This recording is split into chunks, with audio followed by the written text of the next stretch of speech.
What's not to love about being a penguin? They're cute, fluffy, and if you believe the movies, incredibly great tap dancers. Despite the adorable hype, it turns out that being a penguin isn't all sunshine, tuxedos, and rainbows. There's a dark side to the lives of our feathered, flightless friends. From bullying to kidnapping, being hunted to being frozen solid, life as a penguin is anything but fun.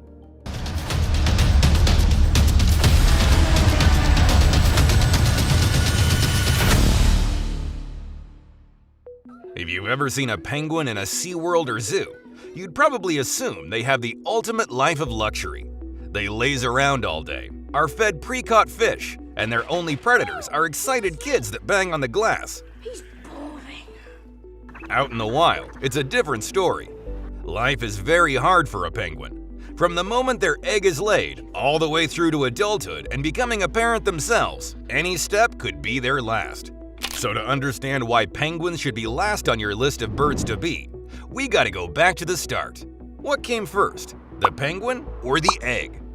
For penguins, things are dangerous even before they're born. Mothers only lay one egg per year, and when the time comes, it's an exercise in expert timing to catch the falling egg.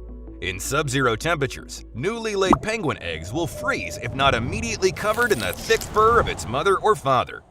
Yep, that's right. There are no deadbeat dads in the penguin world. Both mom and dad take turns keeping their soon-to-be chick warm from the brutal elements of the Antarctic. Extra points if you're an emperor penguin dad. Not only do you take over incubation duties, you also insist on sitting on your egg until it hatches. You'll never find an emperor penguin on Maury Povich, that's for sure. But sometimes, sitting on an egg 24/7 can get a little boring, and it's easy to zone out. Get distracted just for a second, and there's always a pesky predator who wants eggs for breakfast. That's an egg! You know, we lose a few eggs every year. It's just nature. If by some miraculous chance, the penguin parents manage to keep their eggs safe for the roughly 65 to 75-day incubation period, a brand new penguin chick will hatch, emerging awkwardly for the first time. Penguin chicks are especially vulnerable, and for the first 6 months of their life, they rely completely on their parents. While mom or dad go out to sea in search of food to bring back, the starving chick is at the mercy of the elements, predators, and even other penguins. Baby penguin chicks are a tasty treat for skuas, who love to circle and survey penguin colonies from above. Skuas are expert aerial marksmen, able to swoop down and pick out a quick snack without too much trouble. When it's not oversized angry seagulls trying to eat your children. The Antarctic winter is another reason why being a penguin is probably last on my bucket list. Wind chills can drop the temperature to a blood-freezing minus 76 degrees Fahrenheit.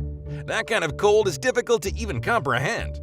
And while they have thick, black, heat-absorbing feathers and a layer of blubber to insulate them against the cold, sometimes it's too cold, even for a penguin. During particularly nasty storms, it's not uncommon for even an adult penguin left out on their own to freeze to death. To combat this, penguins form huddles, massive groups of penguins rammed shoulder to shoulder to keep each other warm, a form of social thermoregulation. These huddles can number from just a few hundred penguins all the way up to several million. With a million penguins packed that closely together, you can just imagine the delightful smell from the middle of the huddle. So effective is this huddle that temperatures in the middle can reach a balmy 98 degrees Fahrenheit. It's actually so hot that penguins can't stay in the middle for long. They constantly have to shuffle out of the center to prevent from overheating. Yep, you heard me. Penguins can die from heat stroke in the middle of an Antarctic winter. But under a lot of these shuffling happy feet are new baby chicks, tucked nicely into their parents' pouch. For a tiny baby penguin, the march of a million penguin feet may as well be a stampede, and if you fall out of your parents' pouch, there's a real risk of being trampled. Sometimes during these long marches, parents get separated from their chicks, and by the time mom or dad finds them, it's too late. Other times, one or more parents might go out to find food, only to never make it back alive. Orphan penguin chicks are way more common than you'd expect, and without mom or dad coming back with fresh fish from the ocean, life expectancy doesn't look great. Fortunately, it seems that every penguin is imbued with some kind of overeager maternal instinct. One so powerful that penguins that failed to breed or lost their chicks to predators or accidents will desperately try to forcefully adopt chicks they see as being orphaned. Sometimes this helicopter mom insanity is so strong, would-be kidnappers will even try and abduct chicks directly out of their mother's pouch. They'll even begin fighting each other to make sure they're the new parents to this terrified chick. Baby brain is real, folks. Most kidnapped penguin chicks are abandoned not long after being taken, and not just if the ransom isn't paid. As the chicks get older and a little braver, they start to explore the rest of the colony, making new friends, while at the same time getting some gentle behavior corrections from the adults. If they wander into neighboring territories, new chicks are bullied, harassed, and pecked at so they learn their place. What is meant to be a fairly harmless experience can often turn deadly. A little overexuberance from bully penguins, and tiny chicks are often pecked mercilessly until they stop moving. It's like shooting a toddler just for coming into your room. All of this life-threatening danger, and that's just a penguin's childhood. The real fun begins when penguins decide to venture out into the open ocean. On land, penguins have their distinctive waddle and top the odometer at an intimidating 2 miles per hour. But once they get to sea, penguins flip on their afterburners, with Gentoo penguins reaching underwater speeds of up to 22 miles per hour. This makes them expert hunters, catching and killing everything from krill and squid to small fish and crustaceans. But while they're foraging around in the deep, other sets of eyes and teeth are there too, waiting for an opportunity to strike. First up, seals. Known affectionately as the dogs of the sea, these slippery predators hang around the ice shelf waiting for an afternoon snack to drop right in. Seals can jump up on land, but just like the penguin, they're slow and clumsy, so catching one by surprise is easier said than done. Seals are better off hiding in wait, ready to pounce.